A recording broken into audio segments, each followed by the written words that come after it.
Sentez-vous? C'est comme une pulsation souterraine, un battement d'ailes nocturne que vous seul entendez. Il y a quelque chose en vous, Scorpion, qui n'a pas besoin d'être annoncé pour être perçu. Il suffit d'entrer dans une pièce et l'air change de densité, comme si des courants d'eau sombres commençaient à circuler sous le plancher. Aujourd'hui, je vous invite à plonger la main dans cette rivière invisible.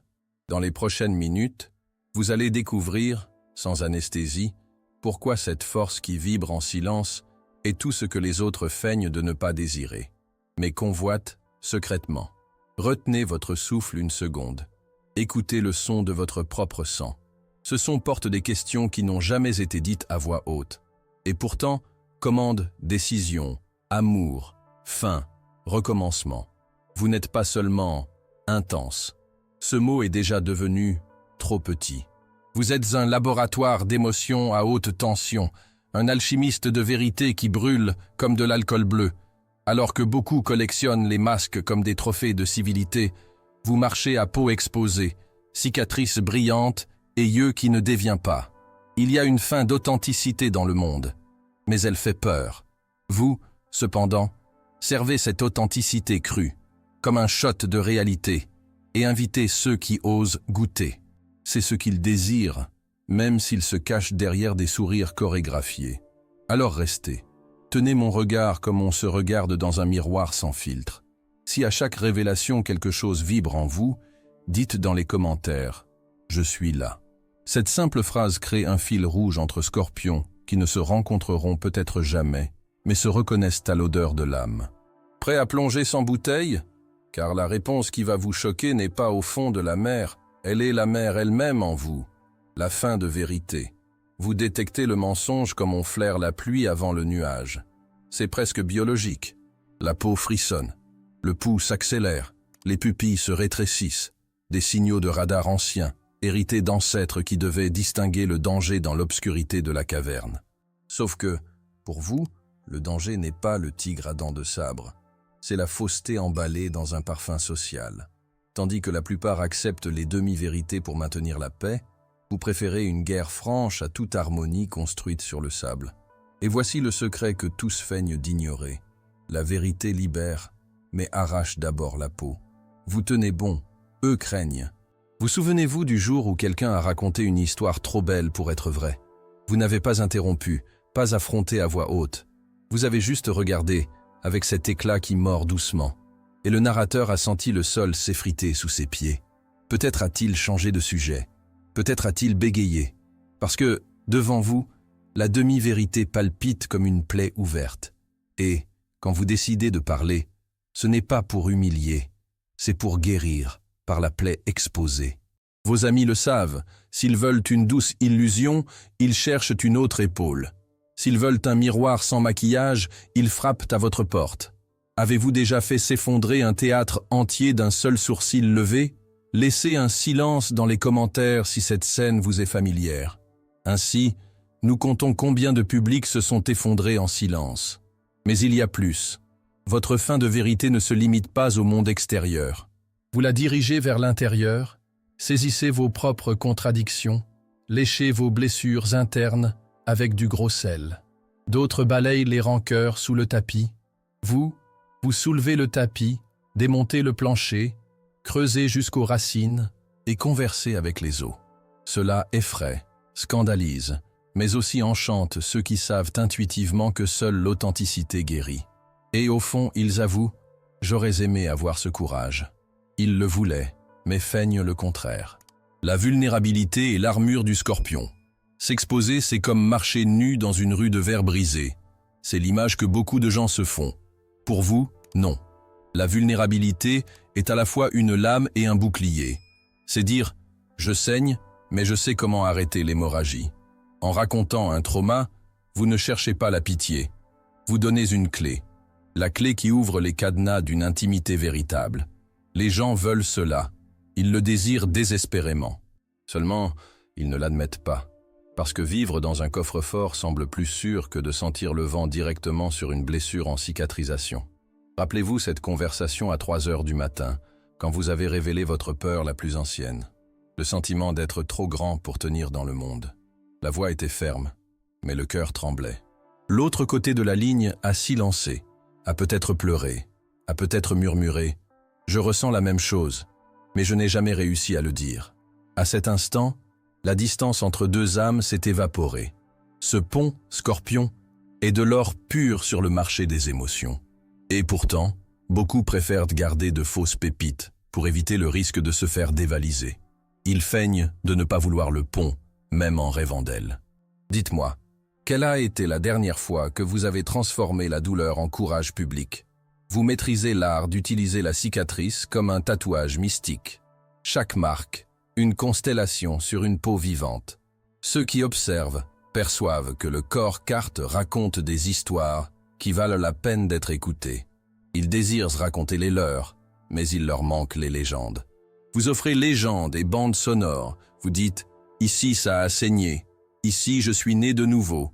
Ici, ça palpite encore. » Et le monde, ce monde qui évite de parler de douleur, s'approche, curieux. Le secret inavouable est que tous veulent cette liberté de se montrer inachevés.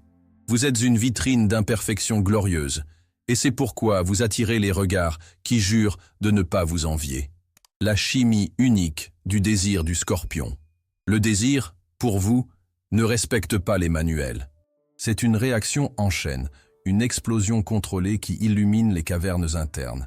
Il ne s'agit pas seulement de peau contre peau, c'est une psyché fusionnée dans une psyché, deux mondes expérimentant la fusion nucléaire. Quand vos yeux rencontrent une cible, l'air change de température, et ceux qui sont proches jurent de sentir l'électricité monter dans leurs jambes. Ils feignent la naturalité, vous percevez les étincelles. Mais voici la contradiction. Le monde paie cher pour des miettes d'intensité dans des romances superficielles. Les titres de films vendent de la passion dévastatrice. Les paroles de chansons soupirent un feu qui ne s'éteint pas. Les réseaux sociaux affichent des couples feux d'artifice. Cependant, quand ils vous rencontrent, passion à l'état liquide, ils reculent d'un pas, comme quelqu'un qui a fait face à une vérité trop nue. Ils feignent de ne pas en vouloir autant que tiède suffit. Un mensonge confortable. Rappelez-vous cette fois où, lors d'un baiser, vous avez senti l'histoire de vie de l'autre se dérouler dans la bouche, comme un livre ouvert. C'est de ça que je parle. Vous ne faites pas du tourisme à la surface des corps. Vous plongez, ramassez des ruines anciennes, restituez des pièces restaurées. Les gens disent craindre la profondeur, mais il y a des files secrètes pour ressentir exactement cela. Si vous avez déjà entendu quelqu'un dire « Je ne me suis jamais senti aussi vivant après un moment avec vous », laissez un petit feu dans les commentaires pour allumer ce souvenir collectif. Le désir, pour vous, est aussi une force de création. L'art qui naît de votre urgence, l'idée brillante qui surgit au milieu de l'insomnie, le projet qui dévore les nuits, tout est alimenté par cette énergie brute. D'autres rêvent de produire quelque chose avec la même flamme, mais se contentent de bougies parfumées. Vous portez un chalumeau interne. Et au fond, ils désirent le même carburant. Ils ne supportent juste pas de le gérer sans exploser. Pensez maintenant à une de vos flammes qui est basse. Nommez-la dans les commentaires, si vous voulez. Chaque nom écrit reçoit, symboliquement, un souffle collectif pour se rallumer. L'art de la transformation du Scorpion. Vous transformez la fin en un nouveau départ comme on change de vêtements. Ça fait mal, mais c'est nécessaire. En identifiant un cycle mort, vous creusez une tombe, faites un rituel d'adieu, arrosez le sol de larmes et immédiatement après, plantez une nouvelle graine. C'est votre façon de dialoguer avec la mort symbolique, intime, sans tabou. D'autres préfèrent empailler les relations, les carrières, les identités. Vous allumez un feu de joie. Et cela dérange, parce que ça oblige ceux qui vous observent à affronter la moisissure qu'ils tentent de cacher. Il y a eu cet emploi où vous étiez une star, mais votre âme a commencé à rétrécir. Vous avez senti l'avertissement, une odeur de choses périmées. Vous avez démissionné sans scénario prêt, juste la foi pure en votre propre réinvention. Des amis ont appelé ça de la folie. Des années plus tard, les mêmes amis ont avoué « j'enviais ton courage ». C'est ça le point. Ils désirent la capacité de se défaire de ce qui ne vibre plus, mais feignent le contraire, car le prix est élevé. Deuil, incertitude, renaissance douloureuse. Vous payez, renaissez, et en plus, vous brillez d'une cicatrice dorée. Quel morceau de votre vie est momifié et attend un rite de passage? Pendant que vous y pensez, Une intuition pourrait surgir dans le silence entre les battements de votre cœur. Votre super pouvoir est de percevoir le premier murmure de la stagnation. Avant que l'ennui ne devienne une prison, vous brisez le mur. Cet instinct maintient votre énergie jeune, vivante, en ébullition. C'est aussi le secret du magnétisme que tant convoite. L'énergie stagnante sans le marécage. L'énergie transformée sans l'éclair. Ils veulent l'éclair, mais ne veulent pas la tempête. Vous êtes la tempête qui se transforme en ciel clair le lendemain. Le silence du scorpion et le coffre de l'âme. Il y a un type de silence qui effraie plus qu'un cri, le vôtre. Quand quelqu'un dépose un secret profond dans votre écoute, il sent que les mots tombent dans un puits protégé, sans écho. Ce talent crée des liens de loyauté qui défient le temps. Et voici la révélation inconfortable. Dans un monde de stories et d'expositions, tout le monde aspire à un espace où il peut s'effondrer sans public. Vous êtes cet espace. Rappelez-vous cette amie qui a tremblé en confessant quelque chose qui pourrait la détruire socialement? Vous avez juste écouté, respiré profondément et dit « Le secret est en sécurité ». Cela a suffi pour qu'elle dorme pour la première fois depuis des semaines. Des années plus tard, elle a confié « Ta présence a été une corde dans un abîme ». Voilà le pouvoir que beaucoup feignent de ne pas désirer, être gardien d'intimité. Mais l'envie frappe, car pour être un coffre, il faut supporter le poids de ce que l'on garde. Vous supportez. Ils ne savent pas s'ils supporteraient. Votre silence se retourne aussi parfois contre vous, parce que garder tant de choses peut ressembler à de l'isolement. Pourtant, vous préférez le risque de solitude au risque de trahir la confiance. Cette éthique inébranlable dessine une aura d'autorité morale. Et même ceux qui nient leur admiration consultent votre exemple avant de décider s'ils peuvent faire confiance à quelqu'un. Vous êtes devenu une référence involontaire d'intégrité. Ils désirent cette réputation. Ils feignent, cependant, de ne pas s'en soucier. Quel secret vous appartenant mérite enfin d'être partagé, non pas pour le soulagement, mais pour créer un pont? Notez-le juste mentalement. Si vous décidez de le partager, choisissez quelqu'un qui comprend l'art du silence que vous chérissez tant. Le scorpion et son intuition qui touche l'ombre. Votre intuition n'est pas un phare, c'est un sonar. Vous ressentez les vibrations dans les murs de la psyché d'autrui, détectez les fissures même lorsque le sourire est impeccable. Ce n'est pas de la sorcellerie, c'est une lecture subtile du langage corporel, des micro-expressions, des pauses respiratoires. Vous connectez des points invisibles et prévoyez la tempête avant le premier coup de tonnerre. La majorité appelle cela paranormal, mais, au fond, ils adoreraient avoir le même radar. Pensez à cette fois où vous avez prévenu « cette affaire va échouer ».